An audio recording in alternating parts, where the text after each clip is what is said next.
युवा तरंग तरंग तरंग तरंग युवा तरंग।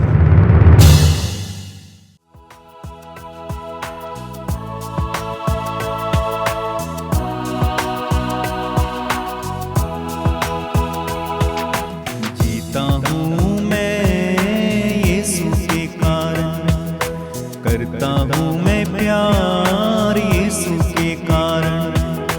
जीता हूँ मैं यीशु के कारण, करता हूँ मैं प्यार यीशु के कारण। माँ के भूल जाने पे भी मुझे ना भूलाता है, माँ के भूल जाने पे भी मुझे ना भूलाता है। अनंत प्रेम स्रोत यीशु के कारण, अनंत प्रेम स्रोत यीशु के कारण।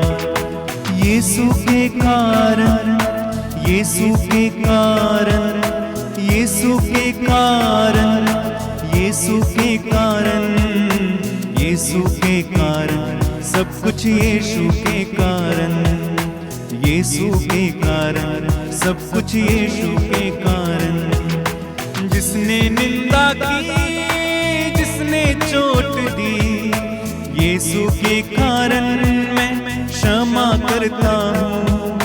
जिसने निंदा की, जिसने चोट दी, यीशु के कारण मैं क्षमा करता हूँ। सारे दुखों में, सारे कष्टों में, सारे दुखों में, सारे कष्टों में, यीशु के कारण मैं आनंदित हूँ। यीशु के कारण मैं आनंदित हूँ। जीता हूँ मैं यीशु के कारण, करता हूँ मैं प्यार यीशु के कारण। जीता हूँ मैं यीशु के कारण, करता हूँ मैं माफ यीशु के कारण। माँ के भूल जाने पे भी मुझे ना भूलाता है, माँ के भूल जाने पे भी मुझे ना भूलाता है। अनंत प्रेम स्रोत यीशु के कारण, अनंत प्रेम स्रोत यीशु के कारण। यीशु के कारण, यीशु के कारण, यीशु के कारण, यीशु के कारण, यीशु के कारण, सब कुछ यीशु के कारण, यीशु के कारण, सब कुछ यीशु के कारण। सभी युवा भाई बहनों को जयसु, आपका हार्दिक स्वागत है इस कार्यक्रम में। मैं प्रभु को धन्यवाद देता हूं युवा तरंग के लिए कि अभी भी ये अच्छी तरह चल रहा है और हजारों की संख्या में युवा इसको सुन रहे हैं, इसमें भाग ले रहे हैं। प्रभु को धन्यवाद, प्रभु की स्तुति हो। मेरे प्रिय छोटे भाई और बहनों, जीवन आसान नहीं है, कठिन है और इस जीवन के मार्ग पर हमें हजारों लोगों के साथ संपर्क में आने का अवसर मिलता है। हमारे परिवार से लेकर पढ़ने की जगह और अन्य जगह, और जब हम लोगों के साथ आदान प्रदान करते हैं तो हमारे जीवन में कई ऐसे मौके आते हैं जब हमें दूसरों की कटुता का अनुभव करना पड़ता है, दूसरों के कठोर शब्दों को सुनना पड़ता है, कठोर व्यवहारों को महसूस करना पड़ता है, अनुभव करना पड़ता है। ये सारे ऐसे मौके होते हैं जब हमें लगता है कि हमको चोट लग गई है और अक्सर हम इन चोटों को अपने हृदय में बनाए रखते हैं और जिंदगी भर बनाए रखते हैं, जिसके कारण हम स्वयं दुखी बने रहते हैं। प्रभु यीशु इस संसार में न केवल हमारे पापों को मिटाने के लिए आए थे, बल्कि हमें हर प्रकार के बंधन से छुड़ाने के लिए आए थे। अक्षमा एक बहुत बड़ा बंधन है। जो दूसरों को क्षमा नहीं कर पाता है वो बंधन में रहता है और वो बंधा हुआ है, वो गुलाम की तरह जीवन जीता है, वो दुखी रहता है। लेकिन प्रभु यीशु ने हमें सिखाया कि तुम्हें बार बार क्षमा करना है, तुम्हें बार बार क्षमा करना है। आज इस वचन पर मनन चिंतन करेंगे। भाई संदीप, ध्यान से सुनिए। प्यारे युवा साथियों, आइए हम प्रभु के वचन पर मनन करेंगे। आज का वचन है मत्ती के सुसमाचार से अध्याय 18 पद संख्याएं 21 और 22। यदि आपके पास बाइबल है, मेरे साथ बाइबल खोलकर पढ़ेंगे। वहां पर वचन कहता है, तब पेतरुस ने पास आकर ईसा से कहा, प्रभु, यदि मेरा भाई मेरे विरुद्ध अपराध करता जाए तो मैं उसे कितनी बार क्षमा करूं? 7 बार तक? ईसा ने उत्तर दिया, मैं तुमसे नहीं कहता 7 बार तक, बल्कि 70 गुना 7 बार तक। तो यहां पर संत पेतरुस यीशु के पास आकर ये कह रहे हैं, ये पूछ रहे हैं कि यदि मेरा भाई या मेरी बहन मेरे विरुद्ध अपराध करता जाए, मुझे चोट पहुंचाता जाए, दुख देता जाए, तो मैं उसे कितनी बार क्षमा करूं? 7 बार तक? लेकिन यीशु का उत्तर सुनकर उन्हें हैरानी हुई शायद। यीशु ने कहा, मैं तुमसे नहीं कहता हूं कि 7 बार तक, बल्कि 70 गुना 7 बार तक। यानी जितनी बार आपको दुख दिया जाएगा, चोट पहुंचाई जाएगी, जितनी बार आपके विरुद्ध अपराध किया जाएगा, आपको हर बार क्षमा करना है। 1, 2 या 7 बार नहीं, 10 बार या 20 बार नहीं, बल्कि बिना शर्त के क्षमा करते जाना है, बिना कुड़कुड़ाए क्षमा करते जाना है, बिना भुनभुनाए क्षमा करते जाना है। और यही मसीही जीवन है। मेरे प्यारे भाई, मेरी बहन, इस संसार में रहते समय हम अपने जीवन में कई प्रकार के बुरे और कड़वे अनुभवों से होकर गुजरते हैं। जिनसे हम प्यार करते हैं, जिनको हम चाहते हैं, जिनसे हमारा लगाव होता है, जिनके साथ हम उठते बैठते हैं, खाते पीते हैं, सोते हैं, कई बार उन्हीं लोगों के द्वारा हमें ऐसी ऐसी बातें कही जाती हैं, चोट पहुंचाई जाती है, दुख दिया जाता है कि हमें उनसे ये उम्मीद कभी नहीं होती है। कई बार अपने ही माता पिता, भाई बहन, दोस्तों और रिश्तेदारों के द्वारा हमें चोटें दी जाती हैं, हमें बदनाम किया जाता है, हमारे विरुद्ध में बोला जाता है, हालांकि हम सही होंगे, हालांकि हमारी कोई गलती नहीं होगी, हालांकि हमने कुछ भी ऐसा नहीं किया होगा जो वो बोल रहे हैं, लेकिन बोला जाता है, कहा जाता है, चोटें दी जाती हैं। और तब हम इन बातों को, इन चोटों को, इन दुखों को जो दूसरों के द्वारा मिले हैं, अपने जीवन में संजोते जाते हैं और उन्हें क्षमा नहीं कर पाते, उन्हें प्यार नहीं कर पाते, उनके साथ पहले जैसा बिहेव नहीं कर पाते, व्यवहार नहीं कर पाते, उनके साथ उठ बैठ नहीं पाते हैं। उनको देखते ही हमारे मन में गुस्सा आने लगता है, उनको देखते ही हमारा मुंह सिकुड़ने लगता है, उनको देखते ही ऐसा लगता है कि इनको मार डाला जाए, उनको देखते ही ऐसा लगता है कि उन्हें कुछ भी करके हमारे सामने से चला जाए। और इस प्रकार से हम कई प्रकार की आशीषों को खोते हैं। क्या आपको पता है, अक्षमा हमारी आशीषों में बाधा है। अगर हम क्षमा नहीं कर पाते हैं, अगर हम अपने दुख देने वालों के लिए प्रार्थना नहीं कर पाते हैं, अगर हम अपने दुश्मनों से प्रेम नहीं कर पाते हैं, अगर हमें जो चोट पहुंचाई है, जिसने हमें मारा है, जिसने हमें गाली दी है, हमारा नाम बदनाम किया है, या हो सकता है कि हमारे शरीर के विरुद्ध जिन्होंने पाप किया है, अगर हम उन्हें क्षमा नहीं कर पाते हैं तो यह हमारी आशीषों में बहुत बड़ी रुकावट है। मेरे भाई, मेरी बहन, मसीही जीवन आसान जीवन नहीं है। मसीही जीवन क्षमा करने का जीवन है। 1-2 बार नहीं, 5 या 10 बार नहीं, 20 बार नहीं, बल्कि बिना शर्त के क्षमा करते जाना है। अनकंडीशनली, अनलिमिटेड क्षमा करते जाना है। और इसीलिए पेतरुस को शायद किसी ने कुछ कहा होगा तो उसने क्षमा कर दिया, और उसने आके यीशु से पूछा कि यदि 7 बार क्षमा करूं तो चलेगा। लेकिन यीशु ने उसके सामने एक ऐसी बात रख दी, एक ऐसी बात कही जो हम सबों के लिए लागू है, और वो है 70 गुना 7 बार तक। मैं जानता हूं कि क्षमा करना आसान नहीं है, क्षमा करना बहुत कठिन है। अगर आसान होता तो हम आराम से सबको क्षमा कर देते। मैं जानता हूं कि सबको प्यार करना आसान नहीं है। जिन्होंने हमें चोटें दी हैं, जिन्होंने हमें दुख पहुंचाया है, जिन्होंने हमारे विरुद्ध कुछ कहा है, हालांकि हम सही थे लेकिन हमको बदनाम किया गया। बचपन में शायद हमारे ही रिश्तेदारों में से किसी ने हमारे शरीर के साथ दुर्व्यवहार किया, या हमें छूने की कोशिश की, उसे हम भूल नहीं पाए हैं। उन्हें माफ करना बहुत कठिन है, उनसे प्यार करना बहुत कठिन है।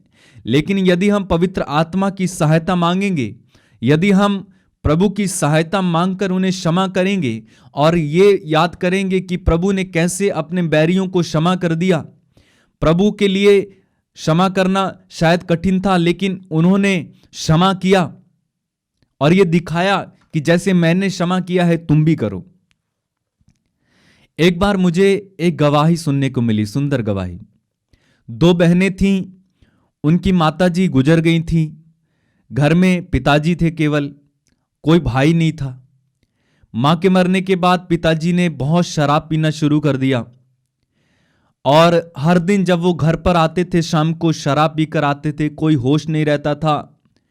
अपनी बेटियों के साथ बातचीत नहीं करते थे क्योंकि शराब इतनी पीते थे कि उन्हें कोई होश नहीं रहता था। बिस्तर में ही वो पेशाब भी कर देते थे और इस तरह से उन दोनों बेटियों का जीवन नरक के समान बन गया। कई बार उस पिताजी के साथ उसके दोस्त आ जाते थे जो इन बेटियों पर गलत नजर डालते थे, गलत तरीके से देखते थे और उन्हें बहुत डर लगता था। और ये सब देखते हुए जो बड़ी बेटी थी उसके मन में अपने पिता के लिए बहुत अधिक नफरत भर गई। वो उनसे घृणा करने लगी, वो उन्हें माफ नहीं कर पा रही थी। वो ये सोचती थी कि हमारी मां नहीं है और हमारे पिताजी रोज शराब पीकर आते हैं और अपने दोस्तों को भी साथ में ले आते हैं, बिस्तर में ही पेशाब कर देते हैं, हमारी कोई परवाह नहीं है। वो हमारे पिता हमारे लिए कोई सोचते नहीं है, हमसे प्यार नहीं करते हैं, बस इनको शराब पीना है। और ये सोच सोचकर वो कुड़कुड़ाने लगी और अपने पिता के प्रति वो नफरत से भर गई। और उस समय वो एक स्कूल में काम कर रही थी जहां पर उसे कुछ पैसा मिलता था, लेकिन उस पैसे को भी पिताजी शराब में उड़ा दिया करते थे। मुश्किल से घर चल रहा था, घर की कंडीशन बहुत खराब थी और दिन प्रतिदिन उस बड़ी बेटी की नफरत अपने पिताजी के लिए बढ़ती जा रही थी। छोटी बेटी तो स्कूल में पढ़ रही थी, उसे उतना ज्ञान नहीं था, लेकिन इस बड़ी बेटी के मन में अपने पिता के प्रति इतनी घृणा भर गई कि अपने पिता को देखना तक नहीं चाहती थी, वो उससे बात तक नहीं करना चाहती थी, वो उसको खाना तक देने नहीं जाती थी। और एक दिन वो एक रिट्रीट सेंटर में जाती है और वहां पर एक प्रभु के सेवक से मिलती है और उन्हें पूरी कहानी बताती है और फूट फूट कर रोती है और ये कहती है, देखो मेरी मां नहीं है और मेरे पिताजी हमारे साथ ऐसा आचरण व्यवहार करते हैं। तब उस प्रभु के सेवक ने उस बेटी को ढांढस बंधाया और उसे प्रभु के वचन से समझाया कि बेटी अपने पिताजी को क्षमा करो। उसने कहा, नहीं, मैं अपने पिताजी को क्षमा कैसे करूं? जो पिताजी हमारी कदर नहीं करते, हमसे प्यार नहीं करते, हमसे बात नहीं करते, हमारे बारे में सोचते नहीं हैं, अपने दोस्तों को घर पर लेके आ जाते हैं। सोचिए यदि उनमें से कोई दोस्त हमारे साथ गलत व्यवहार कर ले या हमारे साथ सोए तो क्या होगा? हमारा कोई नहीं है। और इस तरह से वो लड़की अपने पिताजी को क्षमा नहीं कर पा रही थी, लेकिन प्रभु के सेवक ने उसे समझाया और वो लड़की क्षमा करने के लिए तैयार हो गई। सेवक ने उससे कहा कि तुम घर जाना और अपने पिताजी से बात करने की कोशिश करना। लड़की घर गई। कुछ समय बाद उनके पिताजी बहुत बीमार हो गए और बिस्तर में ही रहने लगे, काम पर नहीं जाते थे। लेकिन इस बेटी की नफरत, घृणा अब भी थी इसके पापा के प्रति, क्षमा नहीं कर पा रही थी, देखने तक नहीं जाती थी। जब बहुत दिन बीत गए तो एक दिन इस लड़की ने अच्छा नाश्ता बनाया और लेकर अपने पिताजी के पास गई और पिताजी के पास बैठी, उनके हाथ पर हाथ रखा और इसने प्यार से बोलना शुरू किया। कहा, पिताजी हमारी मां नहीं है और आप जानते हैं कि आपके सिवा हमारा कोई नहीं है।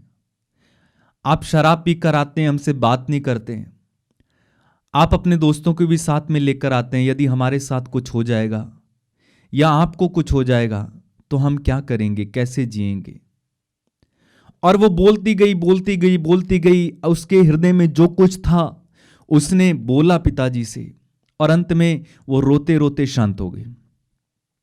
पिताजी भी रोने लगे थे। जब इसका बोलना खत्म हुआ तो पिताजी ने बोलना शुरू किया। उसने कहा, बेटा मैंने तुम्हारी माँ को बचाने की बहुत कोशिश की, तुम लोग बहुत छोटे थे, तुम्हारी छोटी बहन दूध पीती थी, तुम्हारी माँ बीमार हुई, मैंने उसे बचाने की बहुत कोशिश की, लेकिन मैं बचा नहीं पाया, वो मर गई।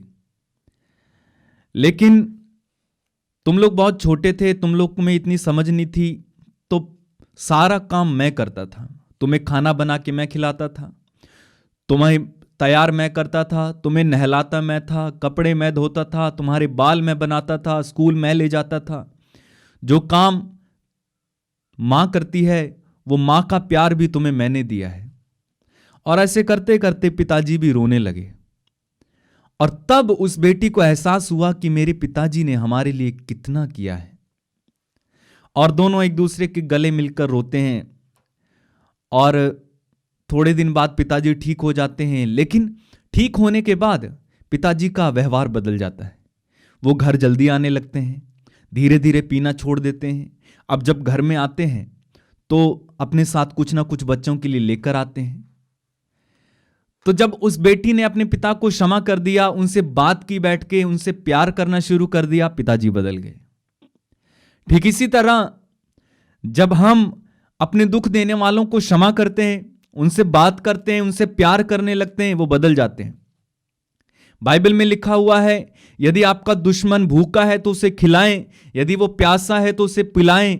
इस तरह से आप उसके सिर पर जलते अंगारों का ढेर रखेंगे। यानी वो बदल जाएंगे, वो पूरी तरह से परिवर्तित हो जाएंगे। जिन्होंने आपको दुख दिया, जिन्होंने आपको चोट दी, जिन्होंने आपको कड़वे अनुभव दिए, जिन्होंने आपकी बदनामी की, जिन्होंने आपको मारा, आपको गालियां दी, आपका नाम खराब कर दिया, ऐसे लोगों से नफरत करना लाजिमी है, ऐसे लोगों से घृणा करना लाजिमी है। लेकिन यदि हम उनको क्षमा कर देते हैं यीशु के नाम से, यदि हम उनको माफ कर पाते हैं, उनसे प्यार कर पाते हैं, उनके लिए प्रार्थना कर पाते हैं, तो हमारे लिए आशीषों का द्वार खुल जाता है और उनके लिए भी आशीषों का द्वार खुल जाता है। अक्षमा हमारे जीवन में आशीषों के लिए सबसे बड़ी बाधा है।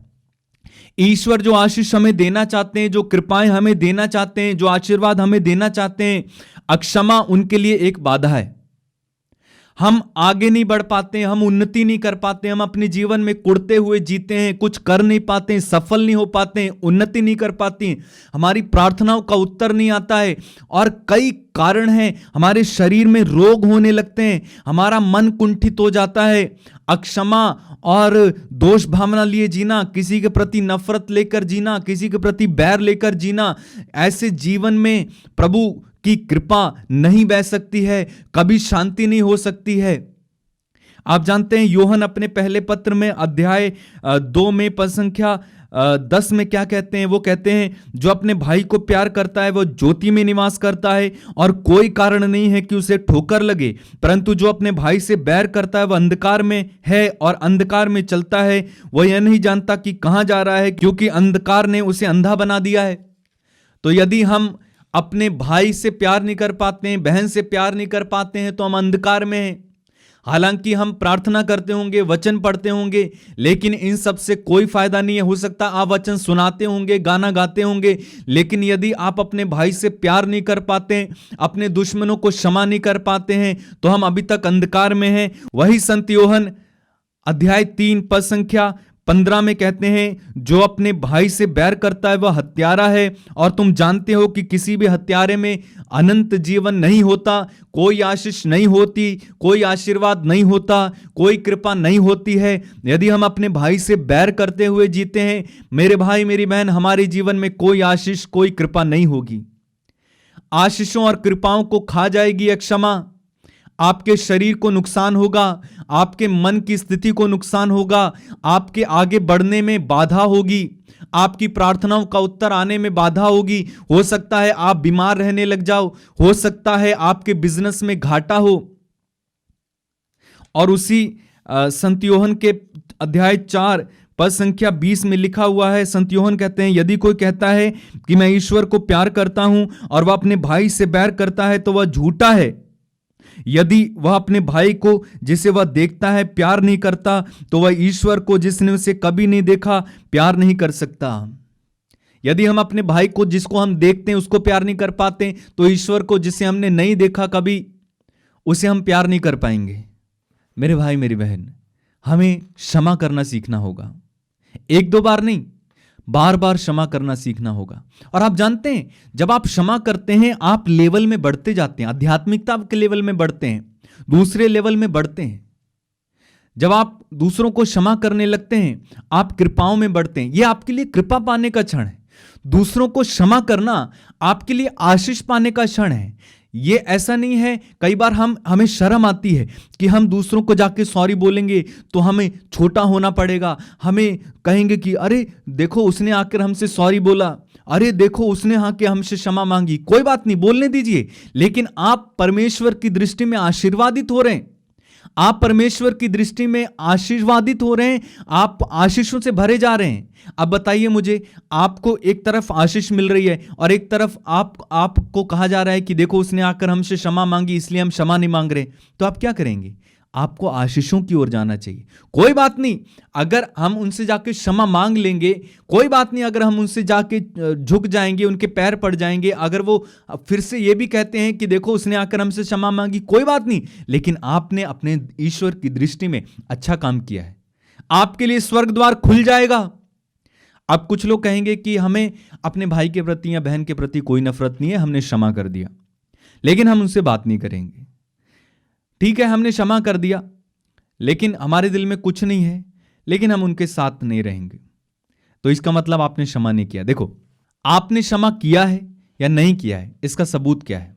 मैं कुछ बातें आपको बताऊंगा।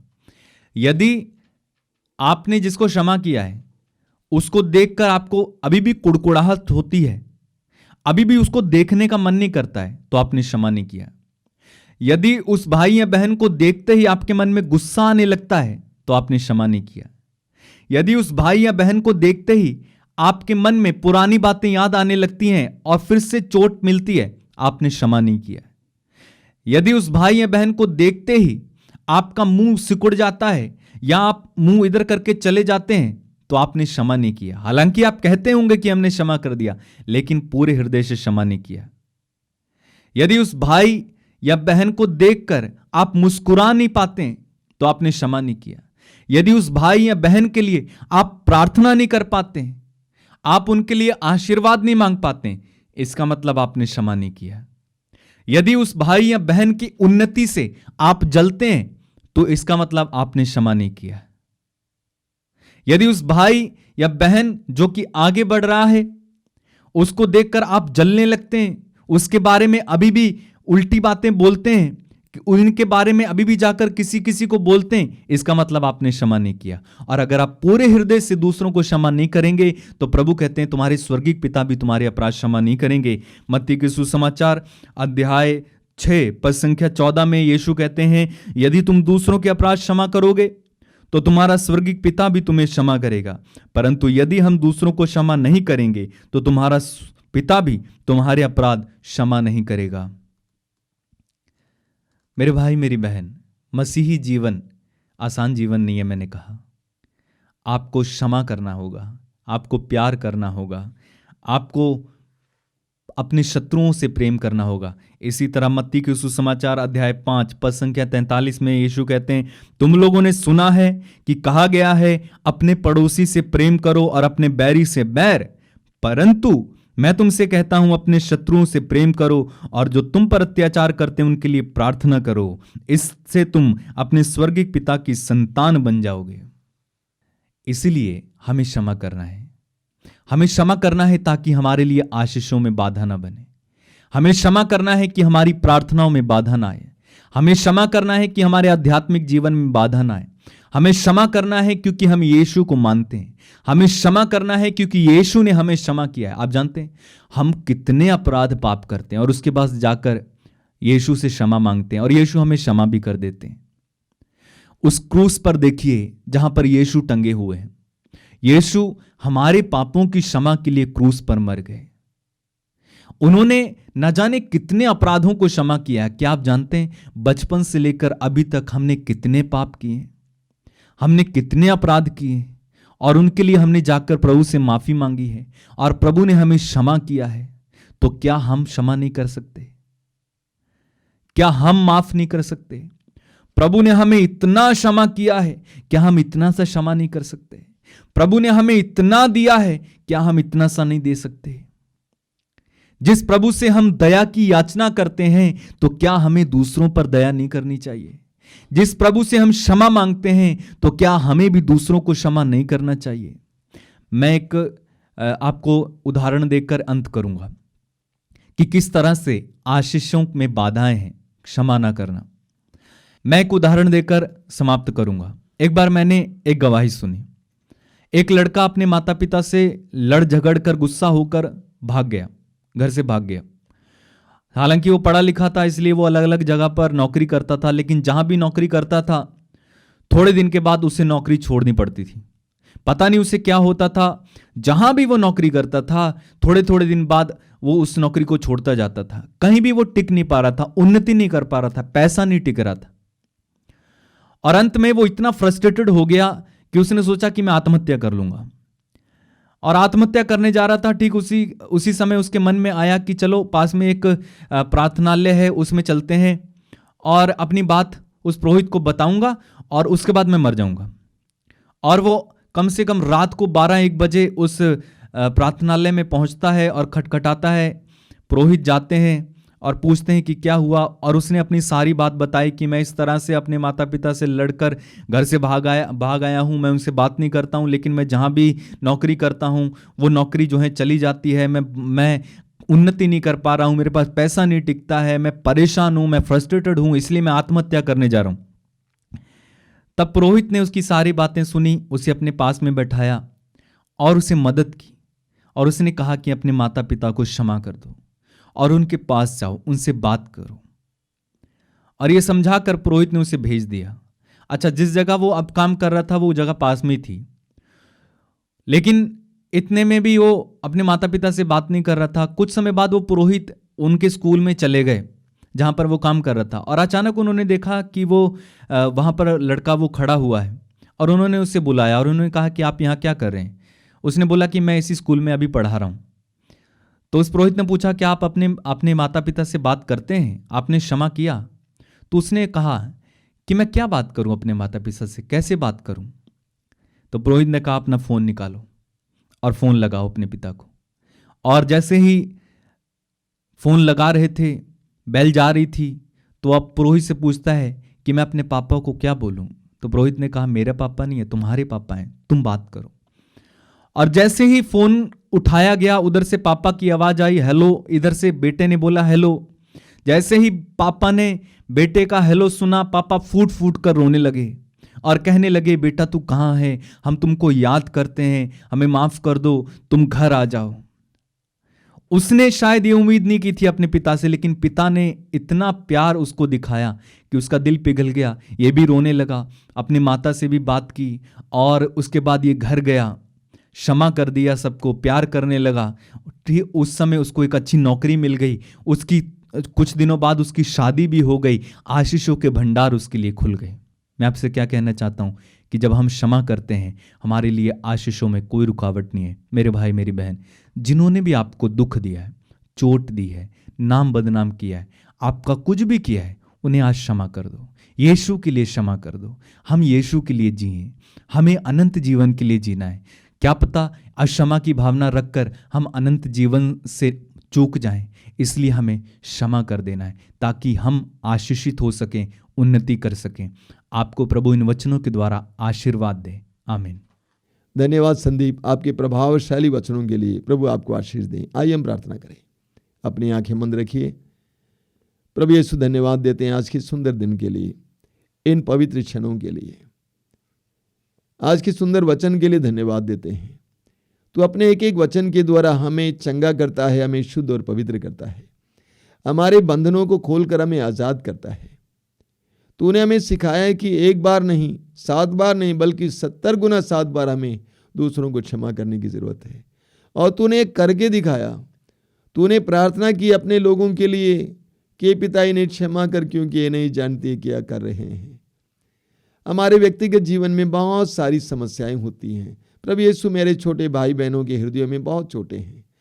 कई लोगों से उनको चोटें मिली हैं, दुख मिला है, कटुता मिली है। प्रभु हम प्रार्थना करते इस समय एक एक छोटे भाई बहन के हृदय को तू शुद्ध और पवित्र करना, उनको दूसरों को क्षमा करने का वरदान देना, क्षमा के द्वारा एक आज़ादी का अनुभव करने का वरदान देना, क्षमा के द्वारा आनंद का एहसास करने का वरदान देना। प्रभु यीशु तेरा पवित्र हाथ उन पर रखना, इस बंधन को दूर करना, उन्हें आज़ाद करना, उन्हें दूसरों को उदारतापूर्वक क्षमा करने की कृपा देना। अपना सिर झुकाइए। सर्वशक्तिमान परमेश्वर पिता और पुत्र और पवित्र आत्मा आपको आशीर्वाद प्रदान करें। आमीन। God bless you. जय यीशु।